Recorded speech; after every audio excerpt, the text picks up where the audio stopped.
severo error, porque él dividía la Venezuela en tres síntesis: la costa montaña, los llanos y Guayana. Se Le olvidó. faltaba el Esequibo y obviamente le faltaba el mar.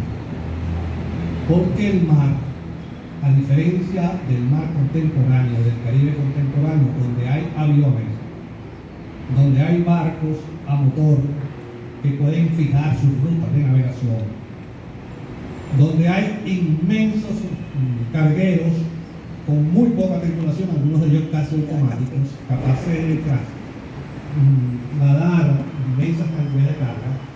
El Caribe del siglo XVIII, del siglo XVII y del siglo XIX es un Caribe que trabaja con energía eólica. Es un Caribe que se mueve con viento. En los galeones, que quizás eran los mayores estructuras de navegación en aquellos días, 20, 30, 60, 700 toneladas, pues incomparables con los barcos actuales, dependían de dos factores fundamentalmente territoriales. Yo le decía al maestro Tobar que teníamos que hablar era del territorio marítimo y no del mar. Y ver el Caribe como otro de los territorios. En otras palabras, 4 territorios: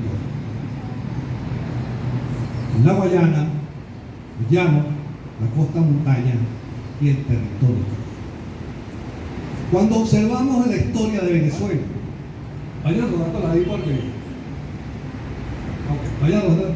Cuando observamos la historia de Venezuela, vemos que nuestros referentes todos tienen que ver con el mar.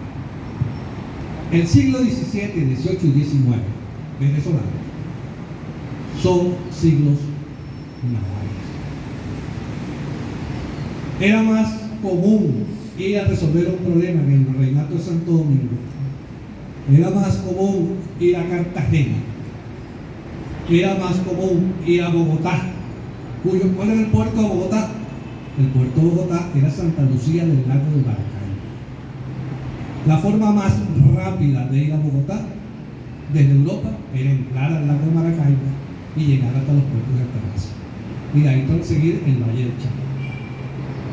¿Cuál era la forma más rápida de ir un coreano a Caracas? Iba a Curazao y tomaba los dos elementos que inicialmente nombraba. Uno, los vientos. La diferencia, así como el territorio llanero tiene un periodo de lluvias y puede sequía, y el área guayanesa tiene un periodo largo de lluvias, el Caribe tiene varios periodos de vientos y varias corrientes marítimas. Esas corrientes marítimas imponían una cosa que se llamaban las rutas de navegación. ¿Por qué se lucha en el Caribe? Por la posesión de las islas, por la reunión de esclavos, por la congregación de grandes riquezas en las islas del Caribe. ¿Cuál es la riqueza? La riqueza era el agua para mantener las masas navegando, masas humanas navegando, y controlar las rutas de navegación. El Caribe es un territorio fisiográficamente complejo, con muchos arrecifes, con muchos encallamientos, con un largo periodo de huracanes, es un mar bravío, un viento duro. Los barcos no podían ir por donde quisieran y el control de las rutas de navegación era vital. De manera que estamos hablando de un mar lleno de miles y miles y miles de embarcaciones de Guadalupe, de Martinica, de Trinidad, de Aruba, embarcaciones holandesas, embarcaciones inglesas y pocas embarcaciones españolas. Las velas, por ejemplo, que era un elemento fundamental de la navegación de aquellos días, se hacían en Mérida, Yucatán, México, al igual que las pruebas. Grandes cantidades de ganado que salían por Río Caribe terminaban en Trinidad y Tobago convertidos en pega. Muchos, seguramente los que tenemos cierta edad, recordamos en las comiquitas cómo llevaban los caballos a las fábricas de goma para convertirlos en pega. ¿Por qué? Porque había tres elementos fundamentales que resolver ahí: la madera, la pega, la tela, las cuerdas. Y nosotros empezamos a perseguir desde la cultura material. Un barco tiene un aproximado de 30 a 70 tipos de madera. ¿De dónde sacaban la madera?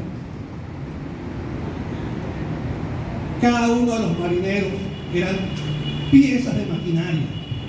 Un maestre de velas y cuerdas era insustituible. Un maestro de encolados y reparaciones, carpintería, era insustituible. Un maestro de cocina, inclusive tenían maestros de juegos, diversiones y artes que distraían a los marineros en aquellos largos viajes de recorrido. Yo empecé a estudiar entonces cuáles eran los elementos de cultura material que nos permitirían agrupar gente que hablaba inglés, gente que hablaba francés, gente que hablaba las lenguas de los Países Bajos, gente que hablaba español. Los barcos ya he dicho que solamente que recorrían por las rutas de navegación. El control de las rutas de navegación convocaron a muchas guerras. Una de las grandes rutas de navegación es la que siempre hablamos los profesores de historia del comercio triangular, que es la llamada la corriente del Atlántico. ¿Qué es la corriente del Atlántico? Bueno, los que son profesores de historia lo saben, lo voy a repetir para los que no son profesores de historia. Es una corriente marina que viene desde el Polo Sur, sube hasta el Brasil, cruza a la izquierda hacia el oeste, da la vuelta en el Golfo de México y asciende hacia Groenlandia, terminando en Inglaterra, y retorna por la costa de África otra vez para empezar en el Polo Sur. Esa corriente era la única forma en la época en que los barcos podían cruzar el Atlántico. Los barcos no se iban cuando querían, los barcos tenían que esperar las corrientes marinas y obviamente las corrientes aéreas de los vientos alisios. Estamos hablando de mover una embarcación de 400 toneladas a punta de viento. Era una cosa realmente genial. Encontré elementos que podían dar unicidad. ¿Cuál era ese elemento de unicidad? Los tipos de barcos, los productos que en esos barcos se cargaban, por ejemplo el tabaco, producto extraordinariamente importante durante los siglos XVII, XVIII y XIX, el algodón, el cacao, el café, los cueros. Imagínense usted un soldado británico, un soldado francés del siglo XVIII, botas de cuero, forjas de cuero, correas de cuero, todo era de cuero. ¿De dónde salía el cuero? Bueno, cuando conocen el río Caribe, por ejemplo, en Venezuela, ven que hoy es un pueblo abandonado, pero vemos la tremenda anchura de sus calles extremadamente anchas que nos recuerdan las correrías de las masas de ganado que se empujaban para terminar en los puertos y llegar a Trinidad, donde eran procesados para ser vendidos a los ejércitos ingleses. La revolución industrial es una revolución que se hizo con cuero. La ropa de un artesano de hierro es de cuero. Las correas de las máquinas eran de cuero. De manera que la ganadería, porque había una gran producción de ganadera, muchas veces no comprendimos que hacía tanto caballo y tanta vaca en una Venezuela donde había 1 millón de personas. Lo seguí investigando y uno de los productos que me interesó fue el ron. Los que tenemos más de 60, hay un mentiroso dijo que había estudiado, un viejito mentiroso dijo que había estudiado primaria conmigo. Los que tenemos más de 60 recordamos como venezolanos, por supuesto, el descrédito que tenía el ron en los años 70, 80 y 90. Y muchos recordarán, si son de cierto nivel profesional, que en un matrimonio, un bautizo o unos cumpleaños, si la gente ponía el ron en las mesas, era casi una afrenta contra los invitados.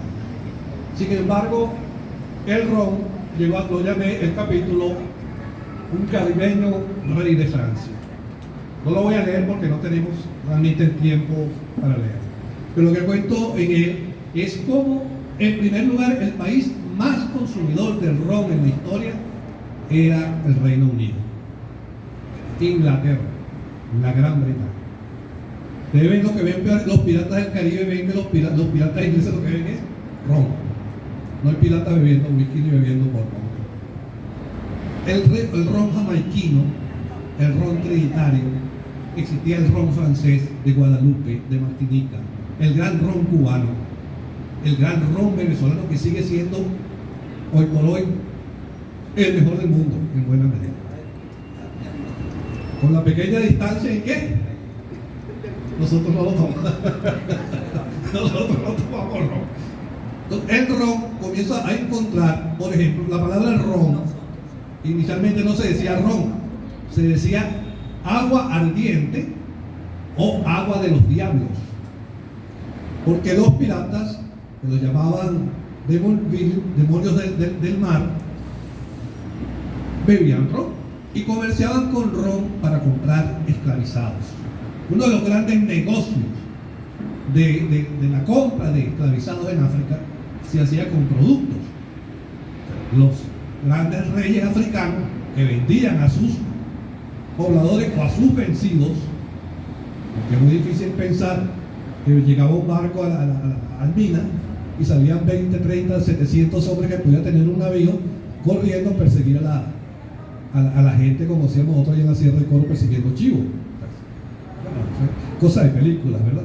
Pero habían guerras africanas y el ron, a pesar de que la palabra ron viene de la palabra rum, que significa pecado, prohibido en el Corán. Lo prohibido se llama rum y era una bebida prohibida en el Corán.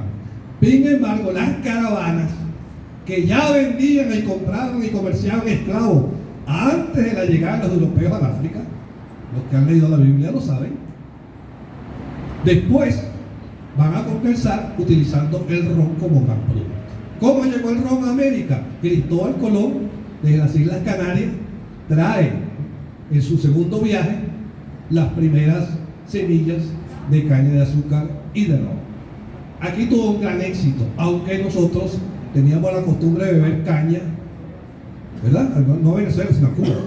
Nosotros teníamos la costumbre de beber caña, entre comillas, cocuy, mezcal, tequila, etcétera, en tiempos milenarios.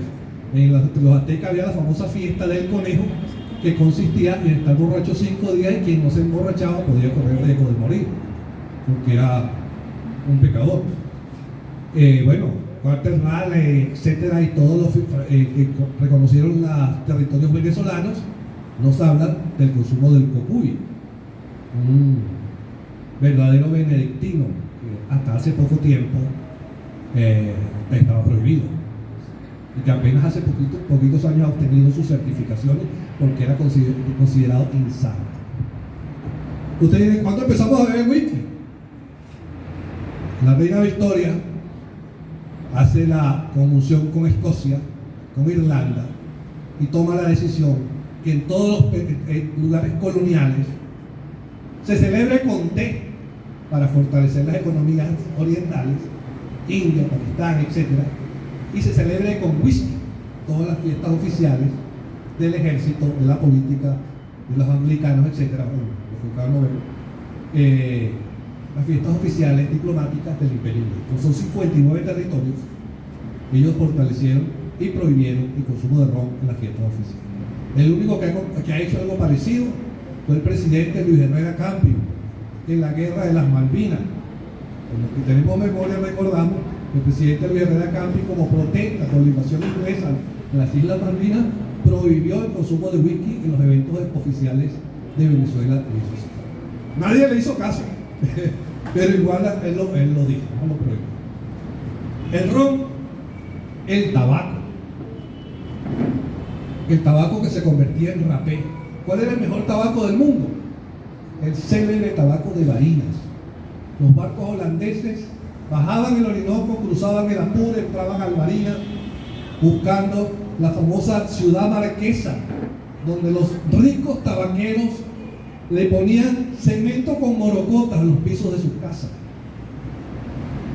Los barcos entraban y terminaban en Curazao, convirtiendo en rapé el famoso tabaco de Barinas, y era uno de los tabacos más famosos del mundo. En Venezuela la guerra de independencia y las guerras posteriores acabaron con el tabaco balinés y se mudó a las costas de Florida y a Cuba. Pero es un elemento interesante porque también el café. No olvidemos que el café también se llevó con remos, también se llevó con velas, también se llevó con sudor de personas. De manera que imaginemos entonces una Sudamérica vendiéndole a Europa mercadería en barcos de vela. ¿Cómo era entonces el Caribe? No el Caribe vacío, con vida en algunas islas, sino un Caribe lleno, con el mar convertido en territorio. El mar es un camino, el mar es una red comercial, donde compiten, por supuesto, los diferentes conjuntos para controlar el comercio, los productos, la mano de obra y, por supuesto, los mercados.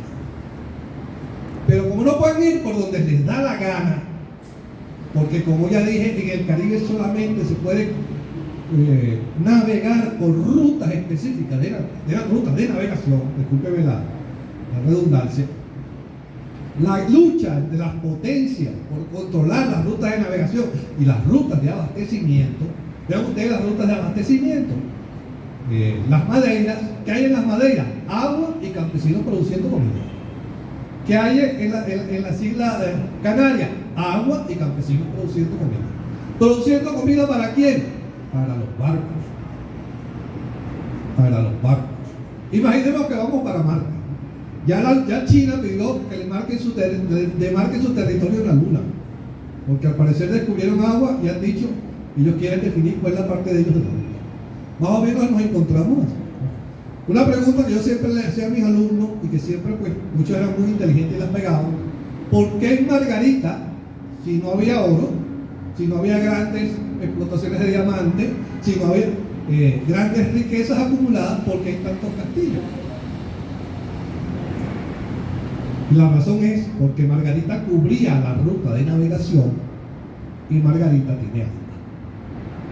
El tomate margariteño, el limón margariteño y otra cantidad de alimentos que protegían a la marinería de la gran enfermedad mortal de los marineros, el escorbuto. De manera que las razones por las que el mundo del mar Caribe se reunía, y perdónenme la modestia de hablar de historia, porque eso es lo que yo aprendí aquí, y geohistoria, y también fue lo que yo aprendí aquí. Es una visión geohistórica del Caribe. La Carta de Jamaica, el Manifiesto de Cartagena, la Batalla de los Monjes, el retorno de Haití. ¿Cuál es la parte de la historia de Venezuela que no sucede en los puertos? Pues la que pasa a la orilla de los ríos. Porque ríos y puertos son donde se movilizan las grandes embarcaciones que pueden llevar soldados, pueden llevar cañones, pueden llevar artillería, etcétera, que entraba. ¿Dónde terminó la batalla? La batalla de Maracaibo. ¿Dónde peleó Bolívar con los norteamericanos por primera vez? En el río Orinoco. ¿Por qué los ingleses quieren el Esequibo? ¿O por qué lo querían en aquellos días, donde no había aviones, ni bombas atómicas, porque tiene un río que entra hasta donde estaba la señora Barí, que estaba aquí, entra por el río Orinoco, baja por el río Negro, llega a San Carlos del Río Negro, se encuentra con el río Cocuy, baja por el río Cocuy, llega a Managua y se encuentra con el gran río Amazonas.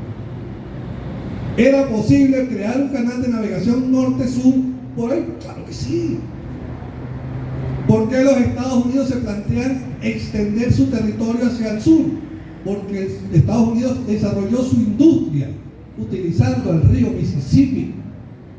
La posibilidad de que la gente del centro de los Estados Unidos llevara su mercadería a la costa este de los Estados Unidos tenía que pasar por toda una cadena montañosa. Pero tenían el río Mississippi que sale en el Golfo de México, que sale desde el norte de los Estados Unidos, cruza los Estados Unidos por todo su corazón, norte a sur, y sale en el Golfo de México. Y entonces los productos, en vez de llevarlos a la costa este, se lanzaban al río Mississippi, bajaban por el río Mississippi, entraban al Golfo de México, que es el Caribe, daban la vuelta por Florida y no tenían que cruzar la cadena montañosa. De manera que si no entendemos que el Caribe es una masa compleja, cargada de población flotando, y que nosotros, no en vano, no es vacío, no es casual, que escuchemos un merengue y se nos mueve el esqueleto, o un perico ripiado, aquel que dice, a mí me llaman el negrito del batey, porque el trabajo para mí es un enemigo y todo el mundo aquí ya sabe de qué canción estoy hablando. Le da una unicidad. Nosotros, por ejemplo, decimos la palabra guajiro, y usted va a Cuba y oye la palabra guajiro, y usted va a Santo Domingo y oye la palabra guajiro, y va al Zulia y oye la palabra. ¿Por qué no oyen al Zulia? Porque ahí es donde llegaban los barcos. ¿Por qué a las guayulas llaman China? Porque los barcos de la compañía filipina recorrían parte de sus ventas hacia Bogotá, recorría parte de Venezuela, estaba controlada en el oriente, estaba la guipuzcoana, pero en el oriente estaba la filipina. Y traían gente filipina, lo llamaban los chinos, y a la China, famoso en México, la llamada China pueblana, que por cierto no está vestida de indígena, sino está vestida de China pueblana, de Filipina. El gran reino de Carlos V recorre el mar. Y entonces tenemos a Cuba, Puerto Rico, toda de Santo Domingo, tenemos toda una cadena de islas que primeramente fueron españolas, como Curazao, Aruba, Trinidad, que formaban parte de Venezuela, por cierto, el Caribe hispánico, el Curazao hispánico, la Trinidad hispánica. No en vano, Manuel Gual termina muerto en Trinidad. En los periódicos de la primera intentona de Gual España se imprimieron en Trinidad. El mar, entonces, para nosotros, los historiadores que reconocemos el Caribe y el Esequibo como territorios. Nosotros hemos enseñado, yo por lo menos, apenas empecé en el 77, nunca enseñé la fisiografía del Orinoco. Nunca enseñé cuáles eran las cuencas hidrográficas del Esequibo. Nunca enseñé cuáles eran las montañas del Esequibo. Nunca enseñé cuáles eran las sabanas del Esequibo. Nunca enseñé cuáles eran las riquezas del Esequibo. Tampoco enseñé cuáles eran las riquezas de Venezuela en el Caribe. Porque el Caribe era territorio, y hoy es territorio. El quinto lugar del mundo en pesca, la fosa de Cariaco, del mundo. Del mundo. Paraguachí significa el lugar donde abundan los peces que casi caminan por la tierra. Significa Paraguachí, Margarita. Esa riqueza diversa que carga el Caribe. Entonces, no puedo terminar sin echarle un cuento. Bueno, primero tengo que esperar a la muchacha para contarle que en el año 76, 1976, nosotros aquí, bueno, allá, estábamos estrenando. Nosotros somos la generación que estrenó el edificio, lo que llamábamos el edificio nuevo, y creamos el grupo arqueológico indigenista. Aquí no se estudiaba antropología. Antropología cultural era una materia raramente alguien la cursaba. Había 2 créditos. Y no se estudiaba el periodo indígena. La historia básicamente arrancaba con la conquista, el periodo colombino. Y nosotros los estudiantes luchamos por conseguir cosas, y hoy me encuentro pues que hasta doctorado en cultura hay. Yo soy Diógenes Molina, el fundador de un movimiento que algunos de ustedes conocieron alguna vez, que se llamaba el Frente Cultural del Pedagogo. Yo lo fundé, junto con otro. Y cuando venía, y con esto termino, porque la historia de la cultura material es interesante, me tocó pasar por la pasarela, cruzar la pasarela.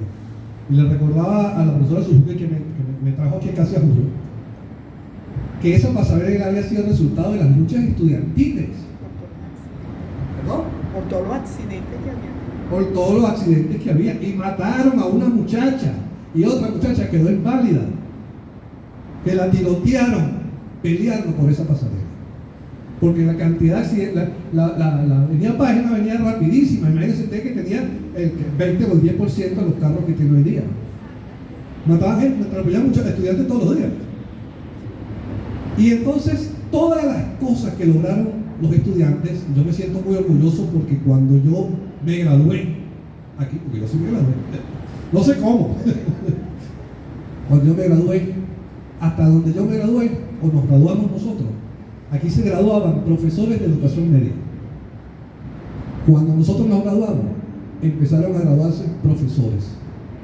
Eso nos llevó un año de lucha en esa calle. Ahí dejamos el pellejo para quitarle el remoquete de educación media a los títulos de los nuestros. Nosotros somos la generación que hizo la democratización para que pudieran elegir las autoridades. Aquí no se elegían las autoridades. Las autoridades eran nombradas por el Ministerio de Educación. Nosotros somos la generación que peleó por los concursos. Aquí no había concursos. Y la gente entraba por invitación. Y ascendían por cargos que iban llevando en nada. Es una generación muy bonita. Como me dieron la chance de decirlo, lo he dicho. Muchas gracias.